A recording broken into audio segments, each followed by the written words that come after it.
umaga, Pilipinas. Good morning, everyone. Good afternoon. Good evening from wherever you are joining around the world. Thank you for joining us in today's webinar where we will try to solve leadership conundrums, learning to lead, leading to learn. We are streaming to you live from the SEARCA online learning and virtual engagements or Solve platform via Zoom and Facebook Live. My name is Joe Florendo, and I am the Deputy Director for Administration of SEARCA. I will be your moderator for this morning's webinar. The short video shown earlier has given you a glimpse about SEARCA and what we do. SEARCA is hosted by the Philippine government on the campus of the University of the Philippines, Los Baños.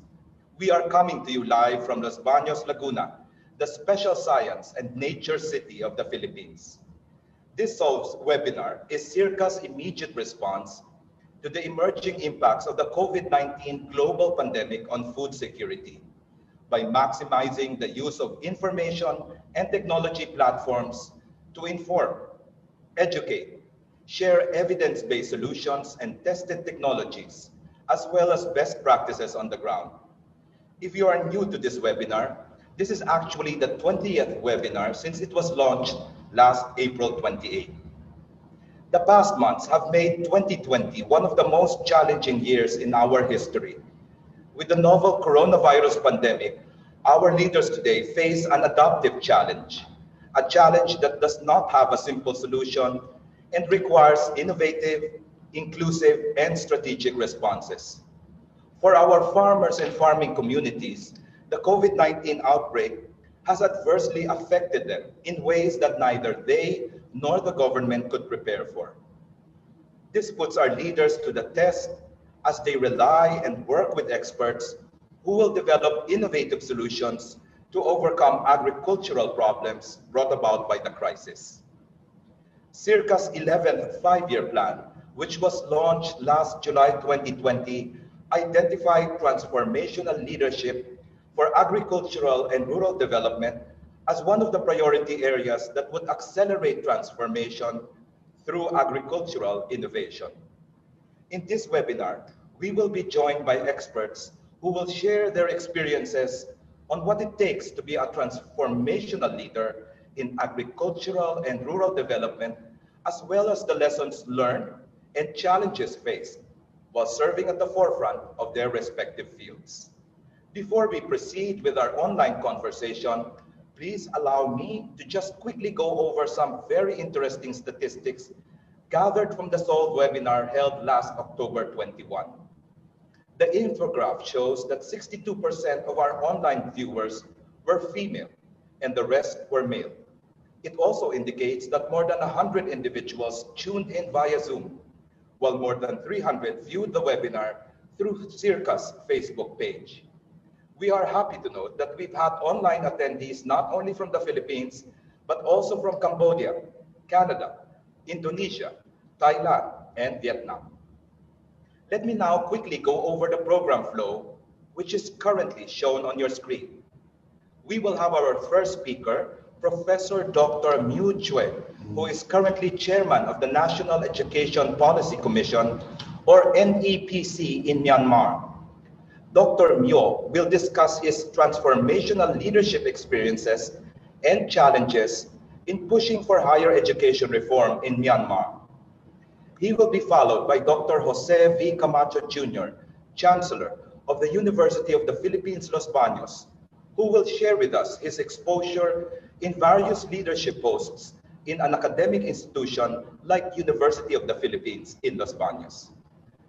Lastly, but definitely not the least, we will have Ms. Audrey Regis, President of Audrey's Confectionaries, presenting her reflections and mindset in being an agribusiness entrepreneur. For those of you who are tuned in via SEARCA's Facebook page, you may type your questions in the comment section. Please indicate your location or country of origin. If you're tuned in via Zoom, please post your questions or comments in the Q&A box, which you would find in the menu bar of your screen. Kindly indicate your location and or country of origin as well. I will verbally convey your questions to our speakers, and hopefully We will be able to cover as many as we can in the time remaining. Please be clear when you are posing a question to a specific presenter or if it is a general question that anyone can respond to. We will do our best to get as many questions as possible during the open forum. The webinar will be recorded and will be available on SEARCA's Facebook page. Today's presentation will be on SEARCA's website,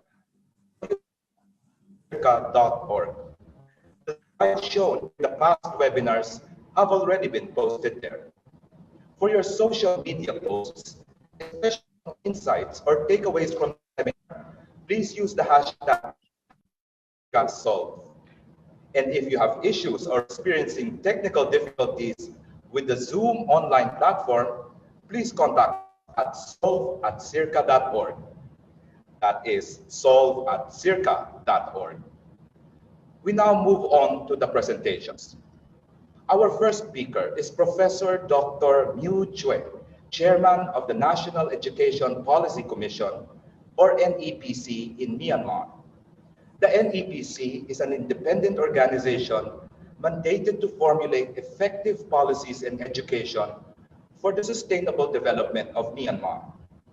Prior to joining NEPC in 2018, Professor Dr. Kywe was the rector of the Yezin Agricultural University, the only higher education institution in Myanmar that offers both undergraduate and postgraduate programs in agriculture. He is also the chairman of the Agricultural University Alumni Association of Myanmar and serves as consultant to many NGOs and organizations. Professor Dr. Kywe holds a PhD degree in agronomy from the University of Kassel in Germany, a master's degree in crop science from the University of Queensland in Australia, and a bachelor's degree in general agriculture from the Yezin Agricultural University in Myanmar. Here to present his insights on the transformational leadership for agriculture and rural development and higher education reform in Myanmar, please welcome Professor Dr. Kywe. Sir? Thank you. Let me share my PowerPoint. Good morning, everyone.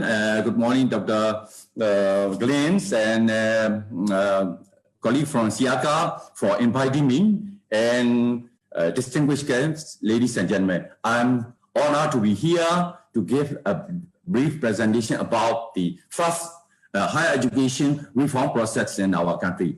Let me tell you about our NEPC. It is a commission, first commission, to set up as an independent body under a new government. It is not under the Ministry of Education, but it is our independent body, and it is formed under National Education Law 2015. And in an NEPC, we have 21 scholars from different sectors. Let me point that out. We are making some policy issues on basic education, higher education, TVET, curriculum, teacher education in high and law, something like that. So under NEPC, we have National Curriculum Committee. Now we are focusing on grade 10 to grade 12 in basic education. We haven't done before. And also we have NHUAC, Quality Assurance and Accreditation Committee, to make sure that all the institutions have high quality. And then recently, it was formed in 2018, Rector Committee, because unlike other countries, all the universities, we have 173 universities, are not only under the Ministry of Education, but also under different ministries like Ministry of Agriculture, Ministry of Health, Ministry of Border Affairs, something like that.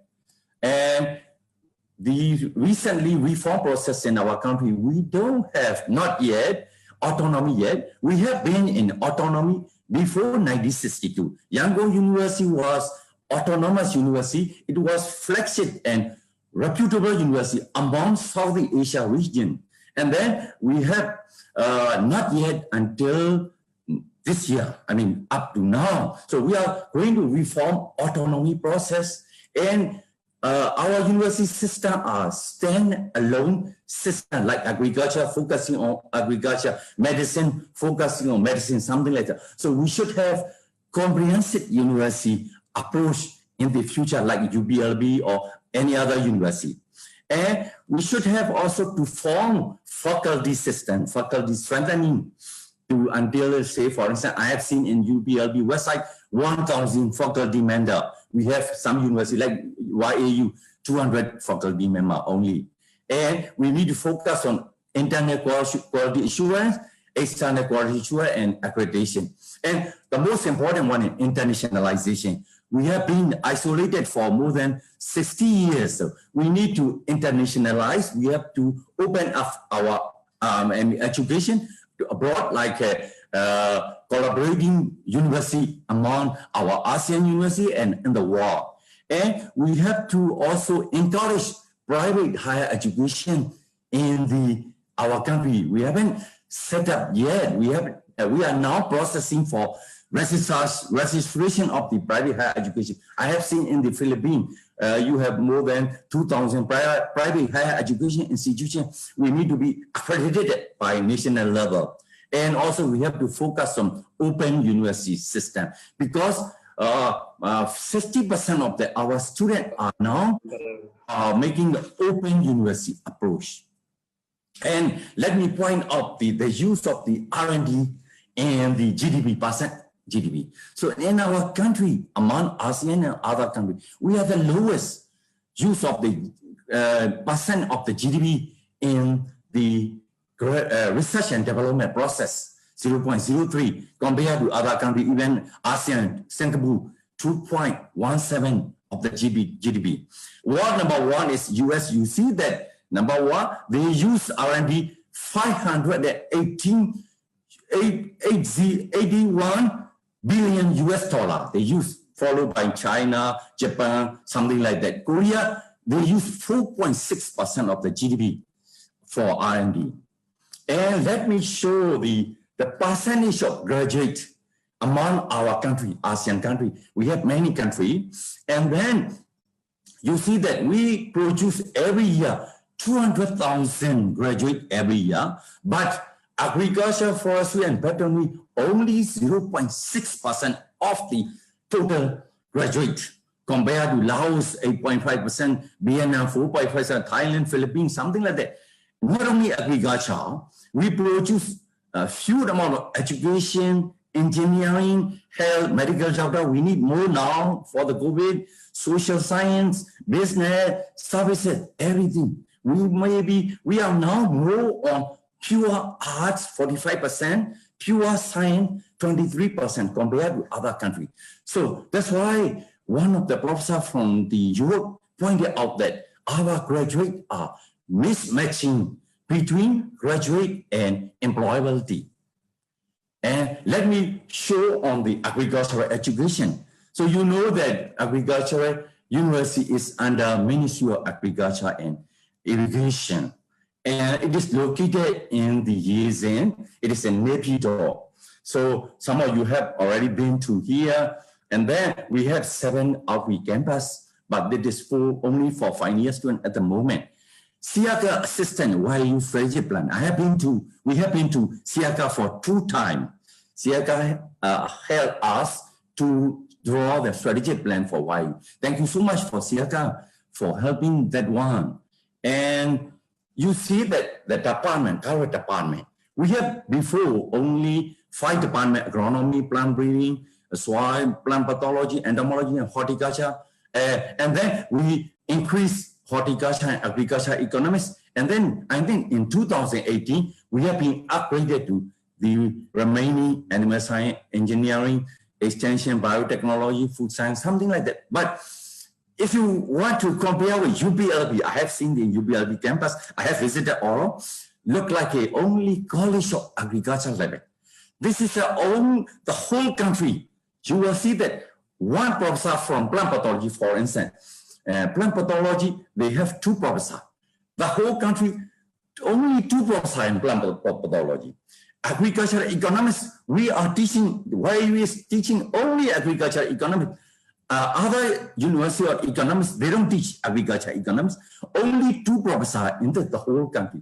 You see, we need a lot of human resource development in agriculture. As you see that is production of the graduate. Since we have established YU in 1924, nearly 100 years. In 2024, we will be 100-year celebration, now Yangon University celebration. We produce, the alumni is 10,000 graduate. Philippines, even UPLB, you have 68,000 alumni. So every year, we can produce graduate only on 353. That is focused on crop wise, crop. So because definition of agriculture in our country is sometimes it is not complete. Agriculture means we will be focusing only on crop, not animal. So at the moment, animal science is offered from our neighboring University of Veterinary Science, 100 students per year. I think it is only 3-year-old that since the graduation. So how we need everybody. Food science, we haven't. Let me check here. Indian government, like SEARCA, Indian government is assisted YU. They offer master degree program in 2018. That was my final year, my rector. At that time, I was rector. Survey technology, new genetics, and participatory knowledge and management, like agriculture extension. So we offer agricultural extension major in 2018. So only 2-year-old for majoring in our country. And the bachelor degree, we produce bachelor of agricultural science, general bachelor in crop science, agronomy, soil science, and plant pathology, something like that. But in the case of agricultural engineering, animal science, agriculture, there will be the major in now 3rd year stint, JICA assistant, our university, YAU, to have a credit transfer system. So in this case, the first graduate of that major specialization in food science, agriculture, biotechnology will be in 2023, not yet produced yet. And the first graduate of the fishery, you know that fishery in our country, separate division, separate. So Yangon University established fishery department, but first graduate of the fishery will be in 2024. They are still 2nd year stage. So we cannot offer master degree, PhD degree yet. And we have 34 technology university, but first graduate of the BE, Bachelor of Engineering, Food Engineering will be from Yangon Technologies University in 2024. And first engineering of the agricultural engineering major from Mandalay Technology University will be also in 2024. We have started now yet. That's where there will be the more postgraduate student, like R&D, agriculture and rural development. We cannot offer bachelor degree in rural development yet. So we need to offer many more degrees like agro-tourism, development study, agricultural marketing, agricultural policy, something like that. We have a lot of agriculture-related courses to be offered soon. And let me show you that slide. You will see that among our ASEAN countries, even Japan, we have so many agricultural universities. In Philippines, you have 24. Because I have visited UPLB, I have visited Visayas State University, even Visayas State in the southern state, Bebe city, it produces 7,000 graduates every year. Majority is agriculture. Apart from, so you have Central Mindanao, Central Luzon University, something like that. So many, so you will see that's we have only 2 universities, Asian Agriculture University, University of Veterinary Science, they offer Bachelor of Animal Science. So in the case of conclusion, so if the realization, the important, you know that Myanmar is agriculture country, we are still producing rice, we are still exporting rice. Process is the first one in ASEAN we export to India, but the realization is important. So if we realize that the high-level policy maker realize it is important, we will need to strengthen the agricultural education in the higher level as well as the vocational level. We have 14 vocational SAI, we call it diploma level, 3-year diploma. So we need to strengthen, and also we need to make all the graduates, total 173 universities in our country, we need to have matching study to be between graduate and employability. It is important. Otherwise, parents, students, and our country, our people are wasting our, not only money, wasting our time. We produce overproduction of the graduate, which are unemployment problems, something like that. That's why we need to have innovative approach in the higher education institution in agriculture and rural development, as well as some challenges. We have many. Thank you so much. That's all. Thank you. Thank you, Professor Kywe, for sharing with us your transformational leadership insights about the need for an innovative higher education institution in agricultural and rural development, or ARD. We understand that ARD is a function of technical and institutional innovations that will lead to an effective and efficient utilization of agricultural education, which can lead to overcoming the constraints of agricultural productivity in Myanmar. For our next speaker, we are fortunate to have with us the newly installed 10th Chancellor of the University of the Philippines, Los Baños, or UPLB, Dr. Jose V. Camacho Jr. Before becoming Chancellor, Dr. Camacho held various leadership positions in UPLB. Chancellor Camacho served as the Dean of the UPLB Graduate School from 2012 to 2020. He also served as the Associate Dean and Chair of Academic Programs and Curriculum of the College of Economics and Management from 2007 to 2012, and Chair of the Department of Economics from 2001 to 2004.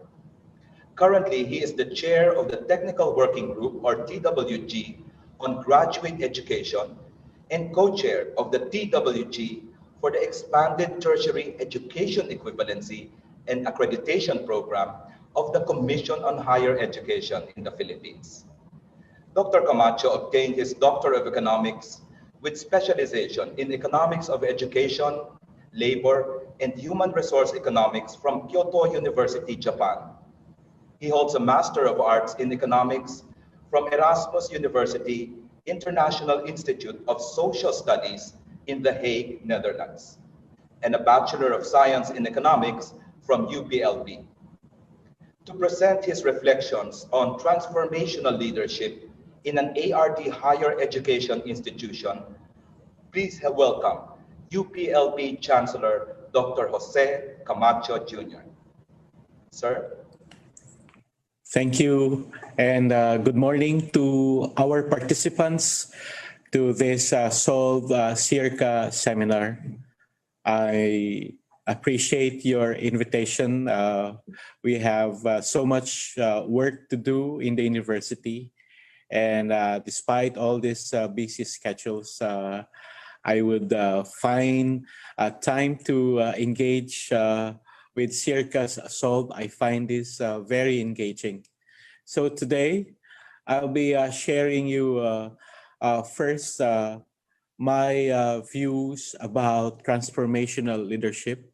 And this I will juxtapose with my experience as Chair and Associate Dean and Dean of the College of Economics and Management, or in the graduate school, rather, and currently as Chancellor of UPLB. And then I'll proceed with my view of future-proofing. And in this view of future-proofing UPLB, I wish to convey the fact that transformational leadership is necessary. In my experience as an academic leader, from the time I started as chair of the Department of Economics, associate dean and dean, indeed, transformational leadership is essential. This is in contrast to various types of leadership or styles of leadership in the academe. The higher education institutions, just like any other organization, is beset with so many complexities like challenges of accountability, how to achieve, and on how to perform. In the views of Matthew Anderson, in his study of transformational leadership in education, he says that there is a concern over whether HEIs have proper management skills in terms of leadership, their styles of leadership, and the approaches necessary to ensure effective operational and the performance of these schools. In the same study, as cited in Anderson, it cites that analyzing the recruitment, selection, and placement of school principals, that was the subject of the study. It was suggested far too many principals or school leaders lack the capacity to lead effectively. And in the same study, or in a separate study, uh, a decade of research suggested training and preparation programs for principals failed to instill them with the skill set needed for pivotal leadership, which is necessary for producing meaningful school change while being held more accountable for student growth, achievement, and outcomes. It was also emphasized in another study by Anderson that, I quote, effective school leadership is critical to the overall school success. In other words, this type of school leadership is necessary for that organization to succeed. It was also added that in the article by Anderson, education leaders, I quote, may benefit from training and development in transformational leadership styles proven to enhance performance in business organizations and educational setting. So in here, we liken higher education institutions or the academe. Just like any business organization, it has leaders, it has objectives, it has purpose, mission, vision, and therefore the necessary resources, human material resources, are necessary for the objectives of the organization to be successful in achieving its purpose and its mission. So in a resource material of Langston University, it was emphasized that the basis of transformational leadership would involve the following. One, that there is the importance or significance of group and teamwork. And in this teamwork, there is a role model, the necessary engagement of role models, the leader. And that leader should be a visionary leader, and change is of paramount importance. And the other qualities of a transformational leader is that transformational leader should inspire, in that it influence people to achieve more output and results with greater autonomy and motivation. And it embeds in its style of leadership, transformational leadership, among its members, that sense of collective ownership, that there is this cultivation of identity to the purpose and the noble mission of the organization. I believe that just like any business or any organization, higher education institution must have these types of transformational leadership. I have seen this when I chair various search committees for academic leaders, presidents, and deans especially in state universities and colleges. When I was appointed as chair of search committees to search for deans and institute directors. There is indeed that need to produce transformational leaders in order for that academic unit or any higher education institution to achieve its goals and mission. In the case of UPLP, which is, as we all know, has its niche on agriculture and rural development, on biotechnology, and environmental science. It is regarded as one of the leading universities in the agriculture and forestry. It is a university where a number of ARD, agriculture and rural development thought leaders in the ASEAN. It has produced this number of thought leaders in the ARD, in the ASEAN. Today, as we all know, UPLP is one of those top universities in agriculture and forestry.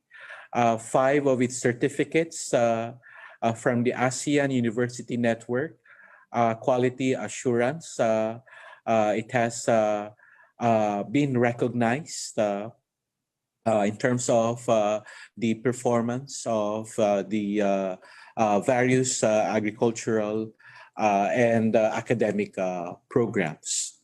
In this achievement and performance, it is important to come up or for a transformational leader to emphasize that sense of collective ownership of these achievements. And in the Philippines, UPLP has indeed long secured its place as the leading ARD university in the country. It has been a model and a big brother of sort of the various state universities and colleges in agriculture. It has maintained its seals of excellence in ARD, higher education, through the various centers of excellence recognition from the Commission on Higher Education. Its graduates have always secured the top places in licensure exams, garnering about 100%, nearly 100% passing rates most of the time. And from its establishment as a small agricultural school in 1909, UPLB has gradually transformed itself, expanding as an autonomous unit in 1972. And today, the university, UPLB, has 9 colleges and 2 schools with 28 undergraduate degree programs and little more than 100 major programs at the graduate level. So 12 of these graduate programs and undergraduate programs would center on food security and agricultural modernization. Indeed, our forefathers and previous leaders in the university, together with the entire UPLB community, has transformed this university that it has become. However, in recent times, challenges at the global and local arena have also built up. Currently, we have the challenges of the COVID-19 pandemic, which has unmasked the limitation of our existing processes and systems. We have the continuing threats of the climate change, the disruptions or the dislocations, the digital divide brought about by the 4th Industrial Revolution. So all of these challenges have unmasked the many limitations of the processes and systems in the university. And more so that government funds have dwindled. And this has constrained our operations, our continuing operations in the university. And also the various economic and political challenges that has continuously shaped the operations of the university.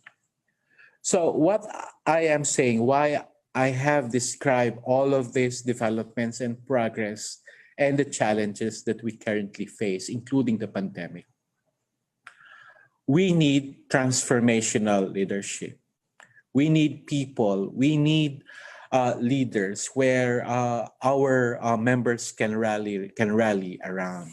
So with all these things and with new university leadership and with my fellow new administrators, our rallying, our battle cry is for UPLB to be transformed by a set of leaders whose task is to continuously future-proof the university. But what is future-proofing the university? So as for me and my team, our vision of proofing university, future-proofing the university through a transformational leadership means that we wish to sustain UPLB's relevance through development of approaches and framework to minimize the cost and the impacts of future events, including climate change, typhoons, and the pandemic. It is being aware of the lessons of the past and our adaptation to the present circumstances and challenges, and preparing ourselves for future disruptions or dislocations. So we need a transformational leadership system to future proof the university, where we transform human resources, our students, members of the faculty, the extension and professional staff, the alumni, the administrative staff. We wish to future-proof our university, its lifelong learning and instruction system, its academic programs, its research and innovation system, and our commitment to public good and social welfare. Our global engagement should also be future-proof. And this would include our engagement with SEARCA and other international universities and institutions abroad, including the Myanmar higher education system, where most of our graduates and alumni are working. So with this, generally apply to the entire, while we generally apply to the entire UPLB operation system, all of these are applicable to UPLB's own endeavors on agriculture and rural development. We are committed, our transformational leadership style is committed to transforming our ARD students into the process of future-proofing by providing them opportunities and learning support system.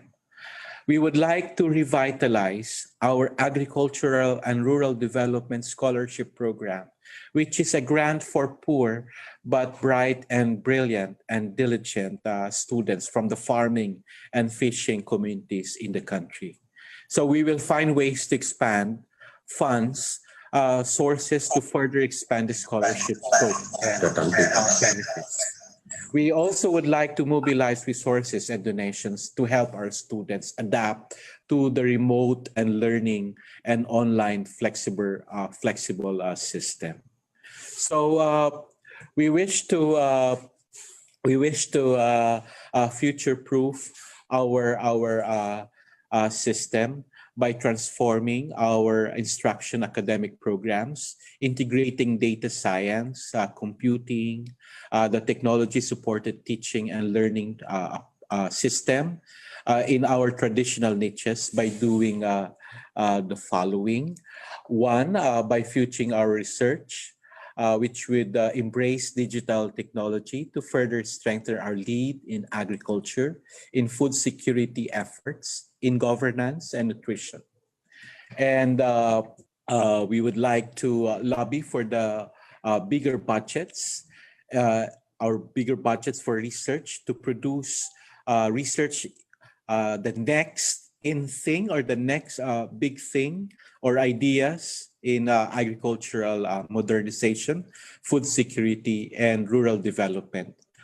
Pushing further our research frontiers in smart agriculture and data analytics, thereby attracting the best and the brightest in agriculture and rural development research. Indeed, our commitment to transforming public service has a strong foundation in ARD transformational leadership.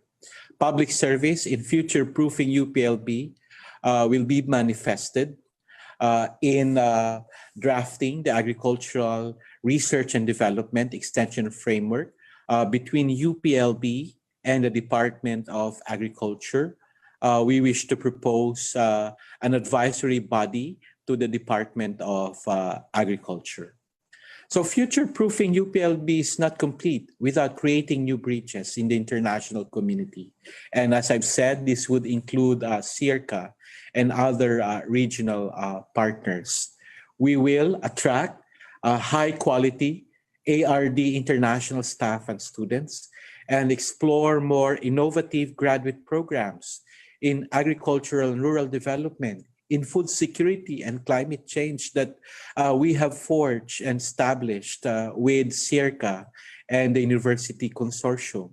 The dual degree partnerships that we have established with UK universities. So we will continue to pursue all of these activities that will require a transformative future-proofing of the university, which is as achievable first and foremost with a strong transformational leadership and devising new methods of operations that will comply with international and safety framework or standards, and promoting compassion. This is important in transformational leadership. Promoting compassion, that will be imbued among UPLB students, with our stakeholders, with our underprivileged communities surrounding UPLB, and in the various stakeholders of the agricultural sector. So a future-proof UPLB shall thrive under an environment where honor, excellence, and compassion will be ingrained in our mission, in our vision and goals, and in our actions to transform and to become even better. So, ladies and gentlemen, I wish that I have shared our vision of future-proofing UPLB with transformational leadership as its core values. Thank you very much. Thank you, Dr. Camacho, for sharing with us your reflections on why transformational leadership matters in the academe, as well as how you face the challenges as a leader in the university. These include the challenges of accountability, achievement, and performance. To our online attendees watching the webinar via Facebook Live, you may start typing your questions in the comment section, including your location and/or country of origin. If you are tuned in via Zoom, please post your questions in the Q&A box, which you will find in the menu bar on your screen. Kindly include your location and/or country of origin as well. While waiting for our next speaker's presentation to be shared on screen, allow me to tell you more about our final speaker. Ms. Audrey Rehis is the president and owner of Audrey's Confectionaries, which she founded herself in 2003. It is a food manufacturing business on mango caramel products that are available in 74 groceries and gift stores nationwide. Prior to becoming an entrepreneur, Ms. Rehis spent 22 years in the banking industry before deciding to set up her agribusiness. She holds a bachelor's degree in computer application from the De La Salle College of St. Benil. Ladies and gentlemen, here to share with us her transformational leadership experiences through a recorded video, let's welcome Miss Audrey Redis. Good morning, everyone. I'm Audrey, a proud business owner of Audrey's Confectionaries, your local food manufacturer based in Cebu City. I became a business owner at the age of 42. That was 7 long years ago. Before that, I was a bank employee for 22 long years, employed mostly as a sales officer for HSBC and Citibank, selling their loan products and deposit products. Eventually, I became a sales officer managing Visayas and Mindanao with a total of 132 staff. I took the leap of faith to become a business owner when I became a mother.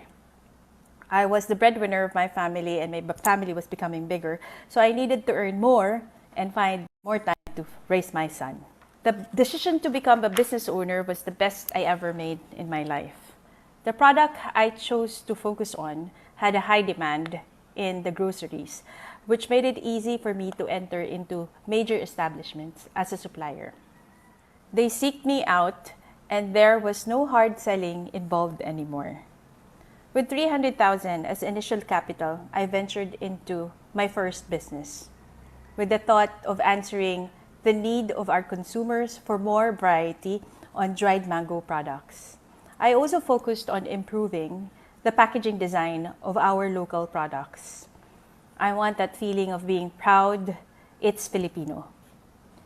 I want to give that assurance of quality that comes with every mango caramel product that you purchase.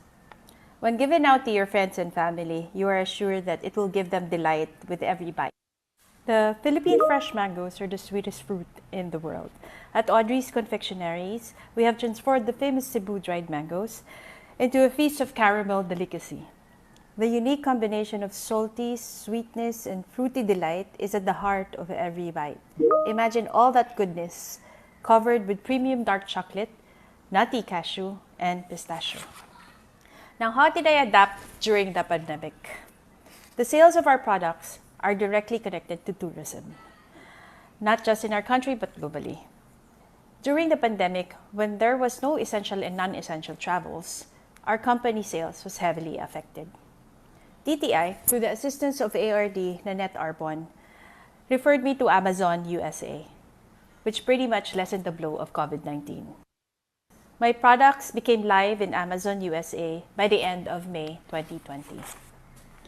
Sales of our products are happening mostly online in Amazon USA and Shopinas. We are currently onboarding at Lazada and GrabMart. We learned that during the lockdown, sales are only happening online. Our products are available in 74 outlets nationwide, consisting mostly of groceries, Save More, Rustans, Metro Gaisano, and pasalubong centers in airports, including duty-free Cebu Terminal 2. Despite this many presents, the sales was not like before.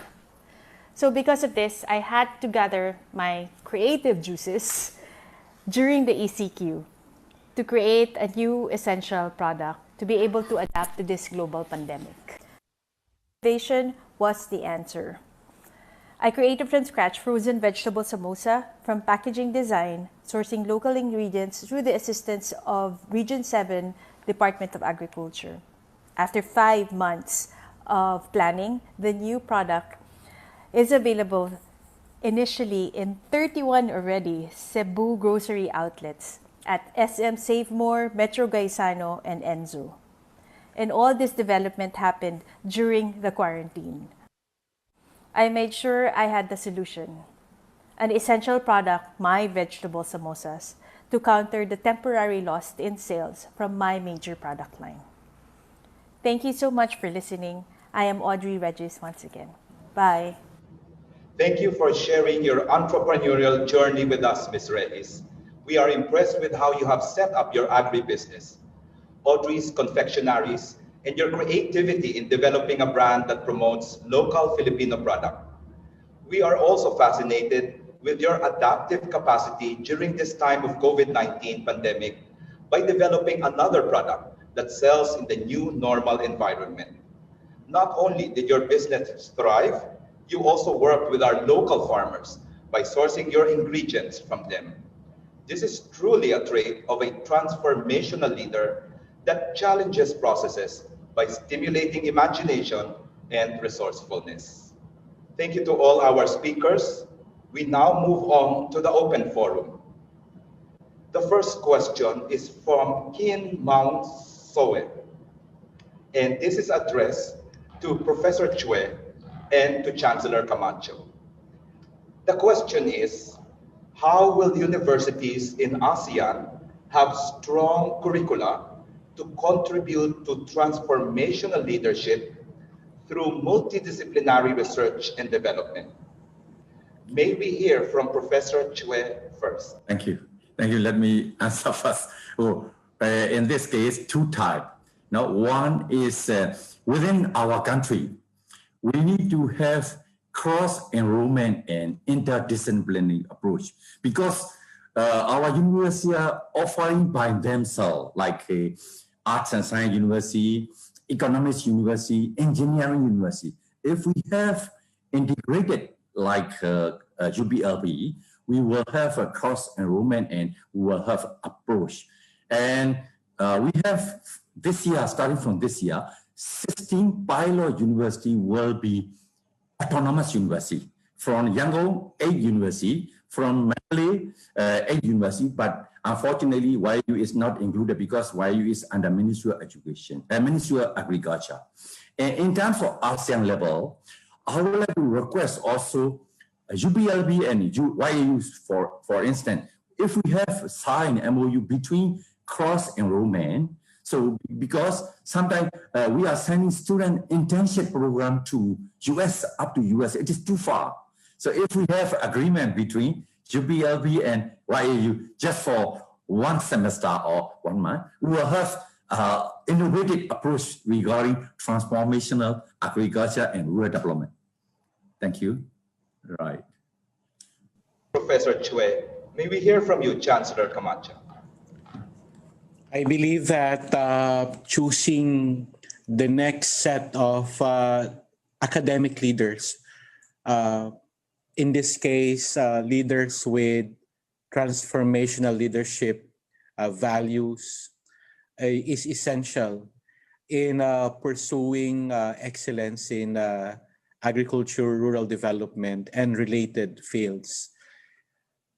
And this transformational set of leaders should be imbued with, as Dr. Sue has mentioned, that interdisciplinary perspective, that engagement with various expertise and with various thought leaders, having this appreciation that one discipline or one field is not sufficient to answer the multifarious problems of the university, particularly in promoting agriculture and rural development. Thank you, Chancellor Camacho. Thank you.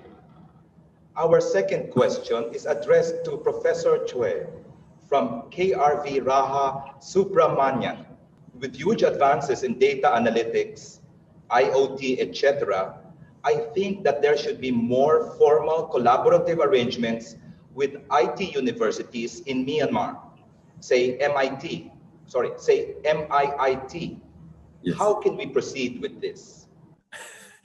Thank you. I know Dr. Raja also, they are, that is a well-known university like Indian International Institute of Information Technology, Bangalore, and Myanmar Institute of Information Technology, focusing on IT technology. It is based in Mandalay. So if we are combining, the problem is we have management problem.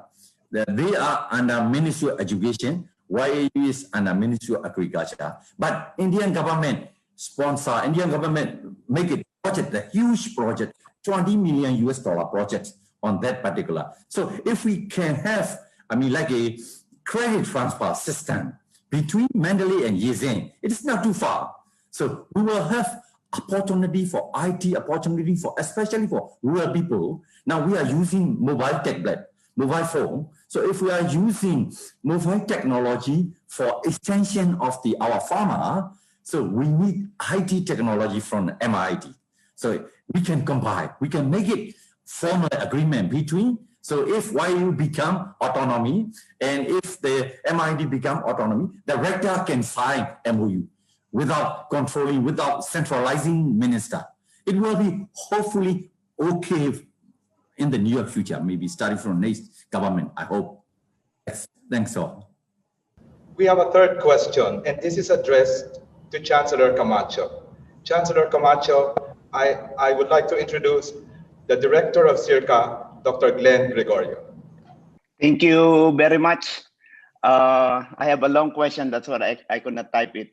So thank you for the speakers. Thank you for your insight how to learn from you and how to learn from others to make really an effective leaders in the academy. And this is particularly congratulations again to Chancellor Don Camacho in showing us how to shelter UPLB from the future disruptions. And of course, SEARCA is here to support your leadership and the new administration and for UPLB. My question is very simple. As a transformational leader, how can universities or UPLB, particular UPLB, be effective in responding to the immediate or real needs of our constituents, like our students, our faculty and staff, etc., amidst the present bureaucracy in the UP system? In short, how can UPLB be more autonomous or agile or quick as it is intended to be, which is especially important in situations like this, like pandemic, and of course the way of teaching students. So do you have any concrete plans as a transformative leader? Thank you. Yeah, thank you, Director Glenn, and thanks for the support. In all the academic positions that I had in the past, and I have always I experienced that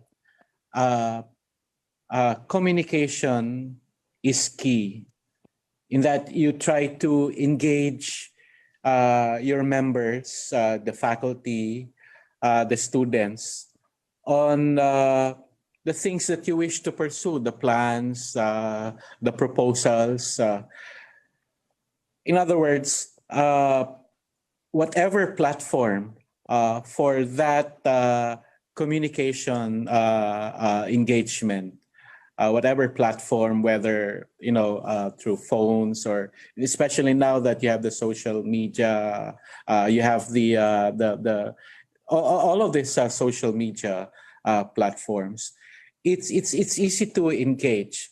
That you have to send the message across, that things that you wish to achieve, in order to navigate effectively this thing called bureaucracy. We know that we are in a system of a bureaucratic system. We can't do away with the systems and processes.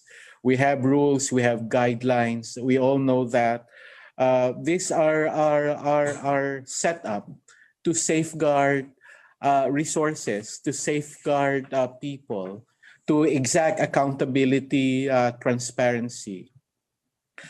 And then you have said, you clearly said, there's a big challenge. And that the challenge for me, in my word and in the other words of other experts, is to really how to effectively navigate those processes and systems of the bureaucracy. My message is this, that as long as you are clear with your vision, you are clear in engaging with your team members, that the very purpose of why you are elected or why you are chosen as a leader, it is this is my experience.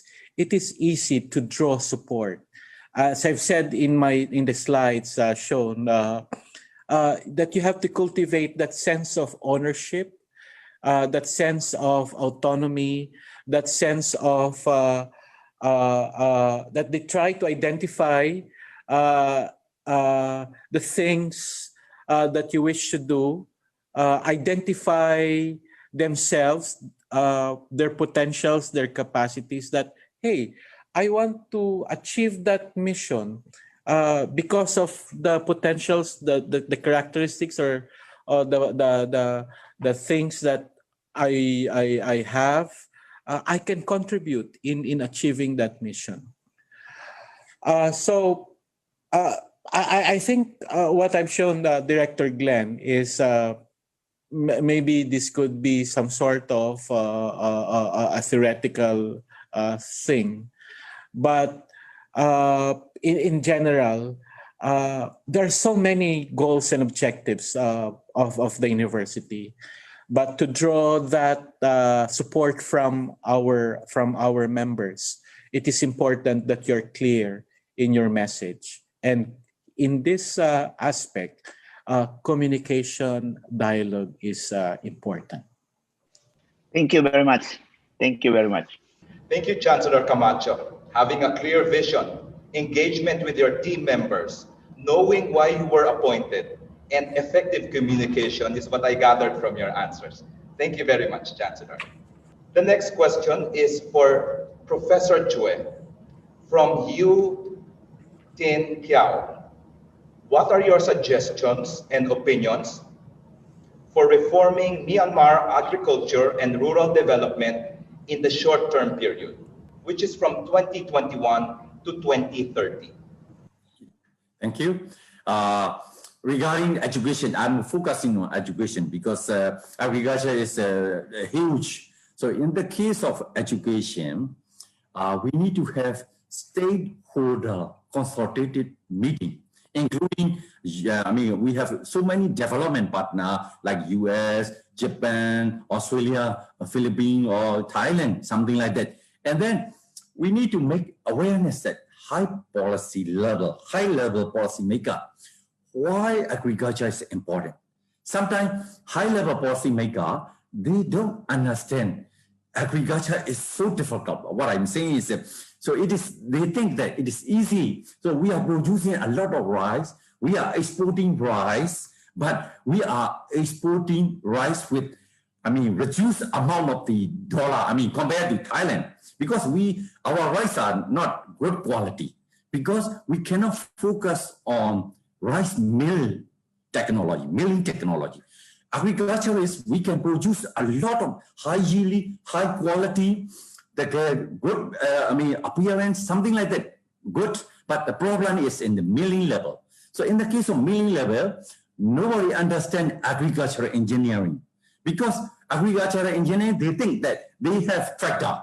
That's all. It is not only agricultural engineer, it's not only tractor, but also milling technology. We need to make research on higher level, master level, PhD level.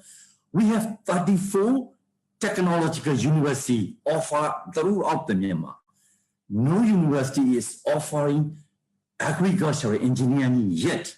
That's why we need to have so many focus on post-harvest technology, something like that. So we need to have consultative meeting, high-level consultative meeting, make sure that development partner make point out. Otherwise, bottom approach is not successful. That is my question and my answer. Thank you. Thank you, Professor Kywe. I can remember high policy. The key is high policy making, okay, and the value of research in agriculture and partnerships and collaborations. Thank you, Professor Kywe. The next question is addressed to Chancellor Camacho.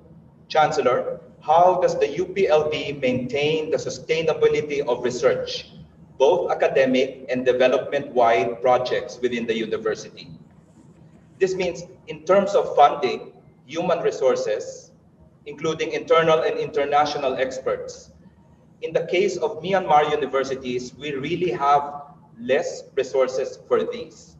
This came from Mr. Tan, A.M. Tan from Myanmar. How do we sustain the important key, one important essential components of this sustainability in doing research is the very people who carry out the research. This would include investing in their human capital, in their education. We have, as in the past, we send people, we have sent our staff and researchers and faculty and students to go abroad or to be trained to acquire higher education, advanced education. The next is, of course, the resources that we provide in doing research, the facilities, the equipment, the laboratories, all those resources. And this would also include the processes and systems, including procurement. But let me just center on the resources, because we all know we are always faced with resource constraints coming from the government. And here, as I have mentioned, that we should be creative we should be creative in producing or creating or generating resources. We have to forge establish partnership with international research institutions that can support our research agenda, thereby contributing to the purchase of important research facilities. So I'll just mention this to these investments in human resources, the researchers, faculty and students, and drawing or creating resources from our partners in view of the dwindling funds coming from the government. But of course, the government, as long as the government would see that we produce results in our research, that our research would contribute to the greater public good, that will create solutions to the various problems of the society, the communities, the government will provide funding for those research. Thank you very much. Thank you, Chancellor Sanchez. Let me just summarize some of the questions of Chancellor. Investment in human capital, and this includes sending faculty members abroad, okay, and a continuous development of laboratories within the university. And despite constraints in resources, okay, it's coming up with creative solutions in generating resources. And this includes proving that the research of the university contributes to public or common good. Thank you very much, Chancellor. The next question is addressed to Professor Kywe and Chancellor Camacho. During this pandemic, COVID-19, can we learn how are the supports that have been initiated effectively so far from agricultural university to the smallholder, agri-entrepreneur, public and private sector? This is from Divosh Dharma Silalahi. Let us begin with Professor Kywe. Yeah, thank you. I think this is also important during the COVID crisis period. So even let me compare with your country and my country. COVID problem is more in Philippines than, Myanmar now. Myanmar start after Indonesia, Philippines, and Myanmar. But your university are opening. I know that some of my students are studying in UPLB. So we are still close because of the because internet problem or whatever. But we should not forget about education. So if we cannot open regular classes, we should have, online classes, and then also extension department or university level, all the faculty member. I think we should focus to communicate with the farmers during COVID, because we have IT technology is not so bad in Myanmar. So every farmers are using mobile phone, so they can phone, they can call, they can use internet. That's why we should, it is my advice that we should awareness that if the class be also open online, like in Philippines, and as well as the extension work, service work should be prioritized for the faculty member of the, not only the YAU, but also all the university. That is my opinion. Thank you, Professor Chue. Chancellor?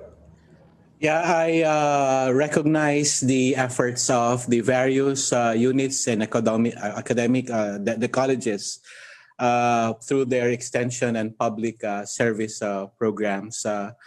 With the online platform, they were able to conduct webinars on how to come up or establish the urban garden, how to the various programs of the College of Agriculture and Food Science, for instance. They were able to conduct webinars in on planting, doing urban gardening or gardening in backyard. They were able to demonstrate the different pest management or methods through online platform. So these are crucial because in this time of pandemic where people need to earn, need to learn, but given the limitations of mobility, in accessing information and knowledge, we need to be more proactive in providing those information. So these are just but one of those many activities of the university by holding or conducting webinars and then online forum or symposia that will provide methods and other forms of doing agriculture and farming that will contribute to earnings and for the agri entrepreneurs and small scale business people. Thank you. I guess the answer is COVID did not stop our initiatives in helping the public and the common good. Okay, we now have a question for Ms. Regis. Ms. Regis, what leadership experiences from the corporate world were you able to apply or found useful in setting up and sustaining an agribusiness? Apologies for the background, and I'm actually currently in the Lax Airport on my way to Indiana. I just arrived from Manila and I'm rushing and trying to catch my breath. Anyways, the 22 years, to answer your question, I worked for the corporate industry for 22 long years. The people that I handle and manage are different, but what the leadership quality that any entrepreneur entails is, I guess, leading through example.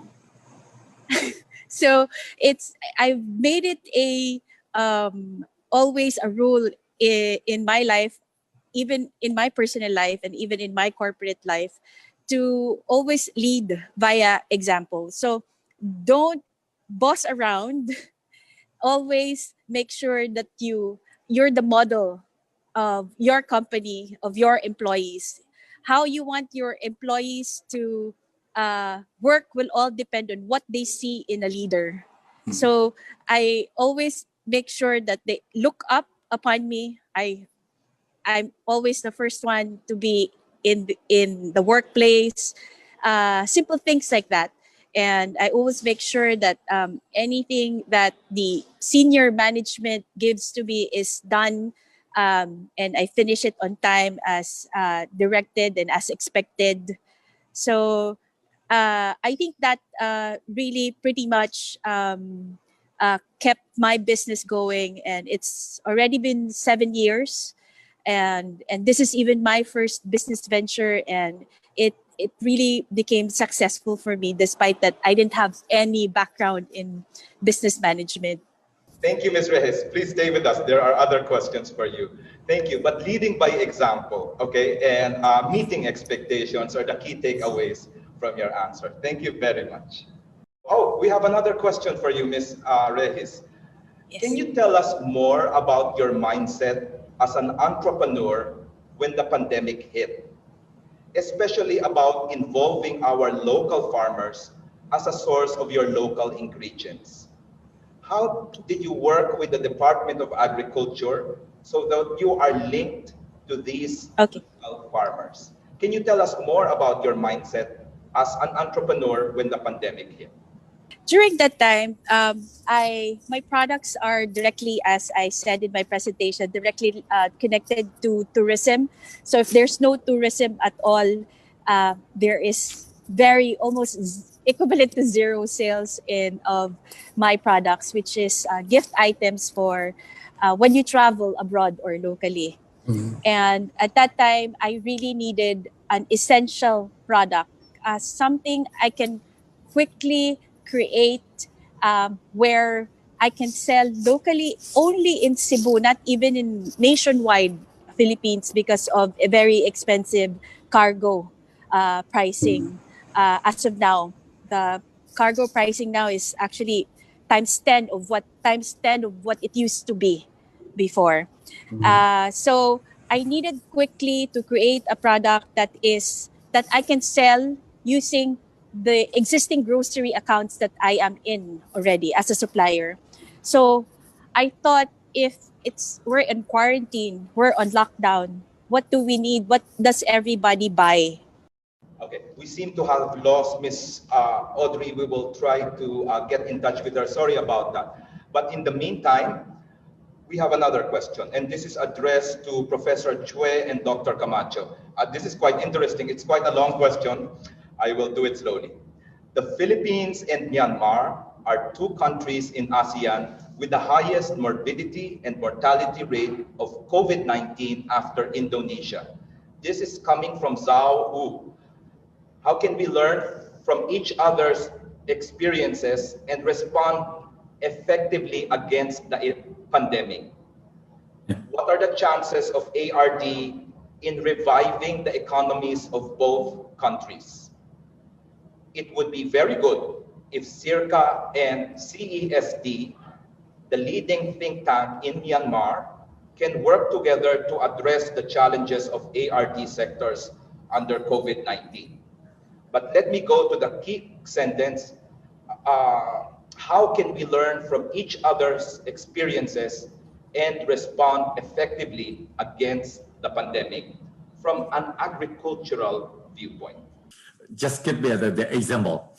You are Philippines. You have everyday COVID positive case 3,000, 4,000. In our country, 1,000, less than sometimes 1,000. I just admire Miss Audrey. Even she is traveling to US. You know that in our country, our international flights are still closed. So that means that we need to open up our economy. This is important for our economy. Even domestic flight, we are also closed, something like so. We should, our top level leader understand that other countries like our neighboring Philippines, what they are doing, Indonesia, what they are doing. So we should have entrepreneurship approach, not only agriculture, but also IT sector, whatever. The problem is education is theory. Private sector, like Dr. Zhou, they are private sector. Private sector are private. We need to integrate public-private integration in our country. Still not functioning yet. That is our problem. So we have to solve up that problem. Thank you. Enhance public-private interconnection is what I gathered from you, Professor Kywe. Thank you. Chancellor Camacho, please. Simply, we share experience and lessons learned on how do we do things more effectively in this time of pandemic. Surely we can learn so much. the systems and the processes that we're able to implement the things that don't work, and thus the things that work. Uh, this we can share with one another. In the case of our academic programs, through remote learning or through flexible learning, simply we can share why, for instance, students would have limited access, or how can we widen access? How can we widen access for connectivity for these students? So simply, we can learn from each other from these times of pandemic. Okay. Specific to the pandemic, my key takeaway is we can exchange ideas, the challenges, and the solutions for remote learning, especially as this will benefit our students. Thank you, Chancellor. Yes. Yeah, as Joe mentioned, other people would mention, there's no experts on COVID-19. We're still in the process of learning the things as they unfold. How do we open up the economy slowly, and how do we integrate people newly with the new normal? So it's a continuous learning. So we should be able to share the things that we learn from this. From pandemic. Thanks. Thank you. Okay. Let us now go back to Ms. Regis. Ms. Regis, can you hear me now? Do you want to finish your answer on your mindset towards agricultural farmers? Yes. Yes, ma'am. Yes. So during the pandemic, I had to think of a product where all the products are sourced locally, because I can't even source products that is coming even from inside the country but outside of Cebu Island. So what I did, when I thought instantly of this frozen vegetable samosa, I first thought of, are all the ingredients available here? So what I did for the agricultural products, the potatoes, the vegetables, the spices, I contacted Department of Agriculture, Region 7, and I asked them to connect me directly to the farmers, so that my price of my supplies would be actually lower. There's no middleman anymore. So that's what they did. In fact, there's a type of vegetable, the fresh coriander, that is not available in Cebu. The supply of the fresh coriander is even from the northern part of the Philippines, which is from Baguio. So the Department of Agriculture actually asked one of the farmers to plant it for me. So I had to wait at least 45 days for the first harvest. And then I got all the fresh coriander that farmer actually planted for me. So that's the mindset of entrepreneur. You have to quickly adapt to it. And I think in life, change is something that's normal. It's the only thing that's constant, change. So in my mind, I became an entrepreneur. I created the mango caramel products. So in my mind, I'm sure I can create something that is essential during this pandemic, because I'm the breadwinner. I need to keep earning. So that's what I did. Created the product where I know will sell during this pandemic. Thank you Thank very you. much, Ms. Redis. Yes, as mentioned by Chancellor earlier, we're all learning on how to navigate through this crisis together. But I think one mindset that you have is just to be adaptive and knowing which Yes. offices and which partners to contact to push through with our objectives. Thank you, Ms. Regis. Ms. Regis, there's an interesting question for you. This is from Bea Martinez, and she wants to ask, how do you balance being a successful businesswoman and your personal life? You make your business your personal life, I guess, because being an entrepreneur is not something like a job from 8 till 5. Your brain is still functioning. Like even if you go to sleep and then all of a sudden I remember something that I needed to do and I don't want to forget it anymore. If I have to write it down and I need to write it down, I will write it write it down on a piece of paper. I guess I'm still old school that way. I don't use the notes application on my iPhone.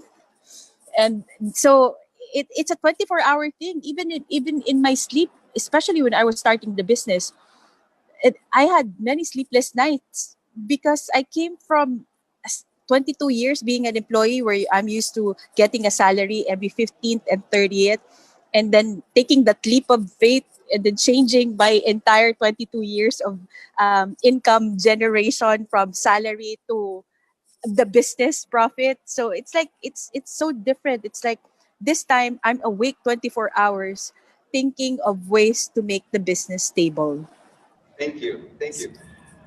So you have to mix it. Sorry, ma'am. So you really have to mix it. Okay. But one thing I got from you is as soon as something enters your mind, just have to write it down, okay? Yeah. Even though you're lying on the bed already, okay? The next question is addressed to all the speakers, but I will ask Ms. Audrey to answer first. This question is addressed to all the speakers, and this is from Hein Zhao. I hope I pronounced your name correctly. How will you open avenues for the youth to contribute to transformational leadership? What are your concrete plans for these contributions to be more sustainable? How will you open avenues for the youth to contribute to transformational leadership? We begin with you, Ms. Audrey.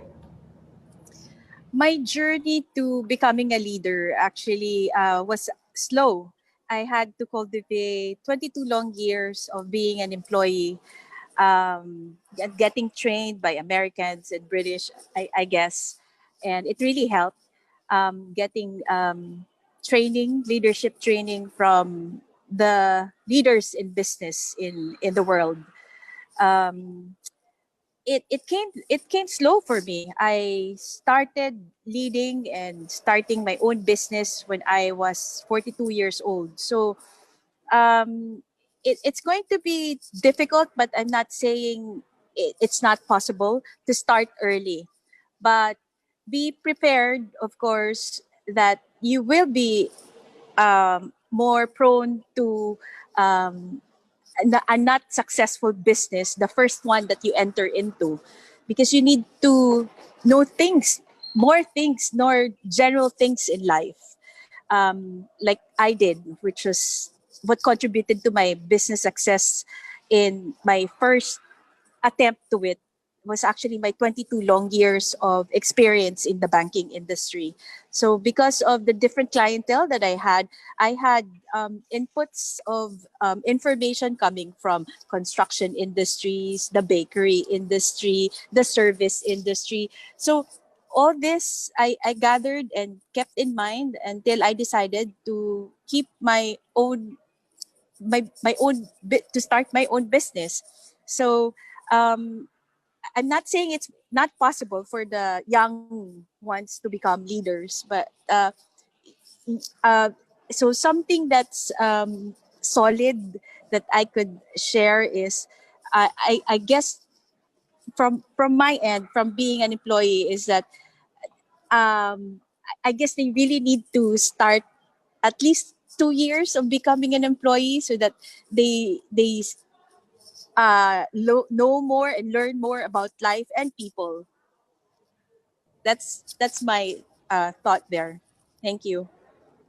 If I got you correctly, it's to experience office work first, okay, and before Yes. into business. Thank you, Ms. Reyes.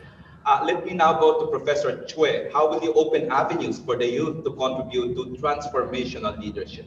Yes, thank you. We have to encourage the youth, say for our country, even in faculty member, we have to, the problem is compared to your country, our English proficiency is also not so good compared to your country. So you are producing, even I noticed that like health sector, nursing sector, Philippines produce a lot of nurses, and then they are working overseas. 2.3 million Philippine nurses are working overseas. That means you got a lot of money working there, something like that. So we need to create, we need to innovate that type of the problem. And then one of the professor, she asked from the chat box, she said, we have 2 professors in every university. Now we have Yangon University, only 6 professors. This is government appointed. How can we transform? Because our system is since graduation, lower level, inexperienced, like assistant lecturer, associate professor. But if we can appoint or allow the experienced teacher, like retired teacher, as a contract basis, 1 year, 2 year basis to every department, not only agriculture, veterinary, and forestry. We have a lot of experienced teachers here in the about 60, 62 years old, 65 year old, and then we will catch up the experience to handle to the young people to have like a Miss Audrey, because she didn't afraid of the COVID. She is traveling, but in our case, we are closing our international flight. We are afraid of. We are staying in our home. That's we need to open up our mind. We need to have international experience. This is my opinion. Thank you. Yeah. Thank you, Professor Choi. Chancellor Camacho. In the university, we can expose our students to become leaders. Let them be exposed to real life experience through the materials that we use in the curriculum, in the academic program. We should be providing those inputs in our lectures. The materials that we use that will truly open up their minds on how to lead, on how to manage people and organizations. It will really allow their creative thinking, their creativity, their critical thinking. These processes, these activities and programs in the university would be very important. The other, of course, is a direct activity, providing them leadership activities, forums, workshops, some kinds of knowledge sharing or learning events that will truly present cases of transformational leaders. You invite people, you invite leaders, that will share their experience of becoming transformational leaders. I've learned from this during my undergraduate years, from high school up to college. I was able to be exposed and learn from leaders. So I guess we should provide these avenues, these things that will really nurture, instill among our students these perspectives of transformational leadership. Thank you. To make them realize real life experiences, okay, yes. To promote critical thinking and to learn from live cases, okay? Live cases. What I've gathered from you, Chancellor. Thank you very much. We have a lot of questions, but in the interest of time, we will be sending your comments and questions to our speakers for them to answer, and we will share them via email to those who ask questions. Before we close this webinar, may I request our speakers for some closing or takeaway message. I would like to begin with Ms. Redis. Your closing message, please.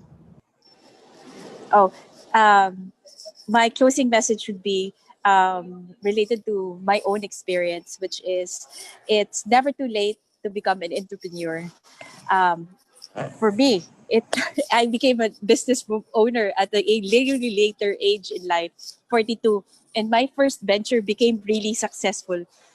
Well, aside from when the pandemic happened, but at least I got to bounce around it and adapt, and I have now a very, very interesting product, and it's available locally in Cebu. If I may, I'd like to advertise, and soon it will be available in Metro Manila in all the groceries also in my presentation. So yeah, it's never too late to try and succeed. Thank you. It's never too late. I'm 48 and I think I will start my own business soon. Thank you. Go, go. Ms. Reyes, thank you very much. I know you're in the airport. Thank you very much for being with us today. Thank you. Professor Kywe, please, for your closing message.